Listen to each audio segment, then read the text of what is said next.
ಇನ್ನು ದೇವರಾಜೇಗೌಡರನ್ನ ವಶಕ್ಕೆ ಪಡೆಯುವ ಮೊದಲು ಪೆನ್ಡ್ರೈವ್ ಕೇಸ್ನಲ್ಲಿ ಮತ್ತೆ 3 ಆಡಿಯೋ ರಿಲೀಸ್ ಆಗಿದೆ. ಪೆನ್ಡ್ರೈವ್ ಪ್ರಕರಣದಲ್ಲಿ ಮಾಜಿ ಸಂಸದ ಶಿವರಾಮೇಗೌಡರ ಜೊತೆ ದೇವರಾಜೇಗೌಡ ಮಾತನಾಡಿರುವಂತಹ ಸಂಭಾಷಣೆ ಬಿಡುಗಡೆಯಾಗಿದೆ. ಈ ಆಡಿಯೋದಲ್ಲಿ SIT ಅವರು ನಮಗೆ ನೋಟಿಸ್ ಕೊಟ್ಟರೆ ಏನು ಮಾಡಬೇಕು ಅಂದಾಗ ಶಿವರಾಮೇಗೌಡ ಎಲ್ಲ DKಶಿ ಬಗ್ಗೆ ಚಕಾರ ಎತ್ತದ ಹಾಗೆ ತಾಕೀತು ಮಾಡಿದ್ದಾರೆ. ಇವರೇ ನಮಗೆ ನೋಟಿಸ್ ಕೊಡ್ತಾರಣ್ಣ SIT ಅವರು? ಕೊಡ್ತಾರೆ.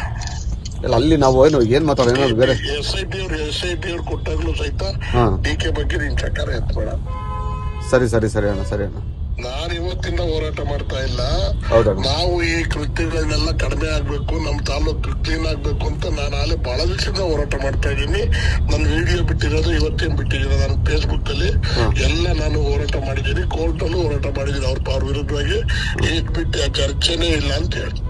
ಸರಿ ಆಯ್ತು.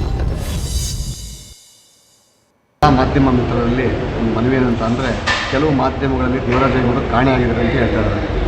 ಕಾಣೆಯಾಗುವಂಥ ಪರಿಸ್ಥಿತಿ ನನಗೆ ಬಂದಿಲ್ಲ. ನಾಳೆ ನಾನು ನನ್ನ ಕುಟುಂಬ ಸಮೇತವಾಗಿ 3 ದಿವಸಗಳ ಕಾಲ ವೆಕೇಷನ್ ಇರೋದ್ರಿಂದ ದೇವಸ್ಥಾನಗಳಿಗೆ ಪ್ರವಾಸ ಹೋಗ್ತಾ ಇದ್ದೀನಿ. ನ್ಯೂಸ್ ಫಸ್ಟ್ ನಿರ್ಭೀತಿಯಿಂದ ನಿಮ್ಮ ಪರವಾಗಿ.